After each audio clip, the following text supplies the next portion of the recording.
L'intramontabile Bûche de Noël in una versione candida. Una foresta incantata, la magia dell'inverno. È il nostro tronchetto di Natale innevato. Prepariamolo insieme. Per prima cosa mi occupo della pasta biscotto. In questa ciotola vado a montare le uova a temperatura ambiente insieme all'estratto di vaniglia. Poco per volta aggiungo anche lo zucchero e continuo a montare finché il composto non risulterà molto chiaro e spumoso. Il composto scrive.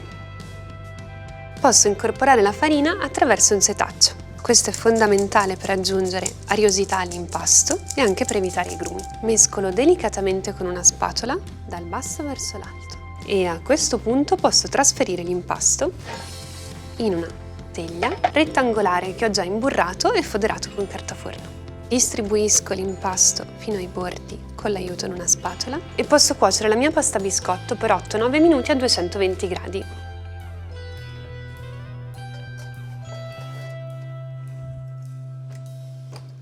Posso occuparmi della crema. In un pentolino scaldo una piccola dose di panna, tolgo dal fuoco e aggiungo la gelatina che ho già ammollato. Mi raccomando, ben scolata. Non c'è bisogno di strizzarla. Mescolo per farla sciogliere e la aggiungo allo yogurt che ho già messo in ciotola. Mescolo e tengo un attimo da parte. In un'altra ciotola monto la panna aggiungendo lo zucchero a velo poco per volta.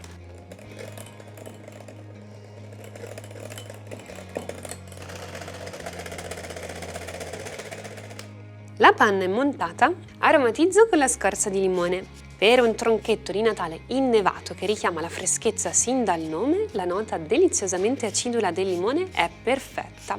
Se preferisci profumi più calmi, puoi sostituirla con scorza d'arancia e anche un pizzico di cannella.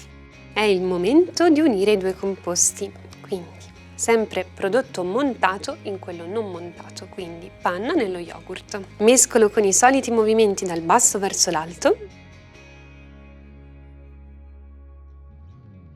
e la mia crema è pronta.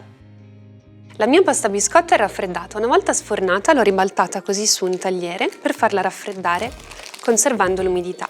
Adesso rimuovo la carta forno e distribuisco circa 3/4 della crema. La restante mi servirà per la superficie del rotolo.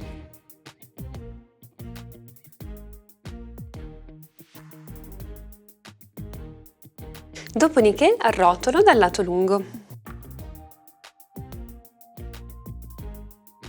Avvolgo il rotolo nella carta forno, tenendo la chiusura verso il basso, sigillo bene e lascio rassodare il rotolo e la crema avanzata in frigo per circa 2 ore. Il rotolo è rassodato, l'ho spuntato all'estremità. Adesso diluisco con pochissima panna la restante crema.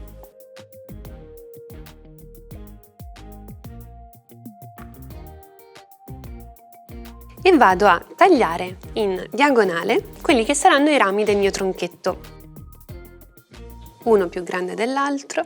Sposto il tronco centrale sul piatto da portata. Vado a sistemare i rami del tronco.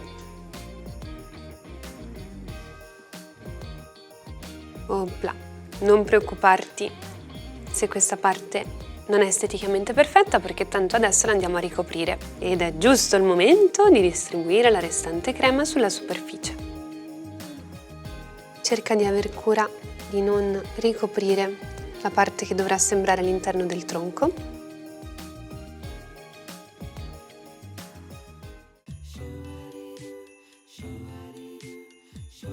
Adesso cospargo completamente con il cocco râpé, la nostra neve.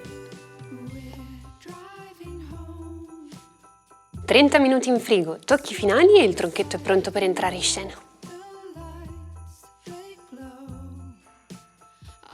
Ciuffetti di rosmarino, gemme di ribes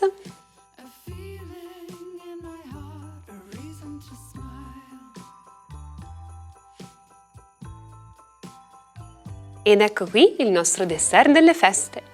Spero che questa ricetta ti sia piaciuta e che vorrai provarla a casa. Mi raccomando, mandaci sui social le foto delle tue creazioni. Se hai qualche domanda, scrivila nei commenti.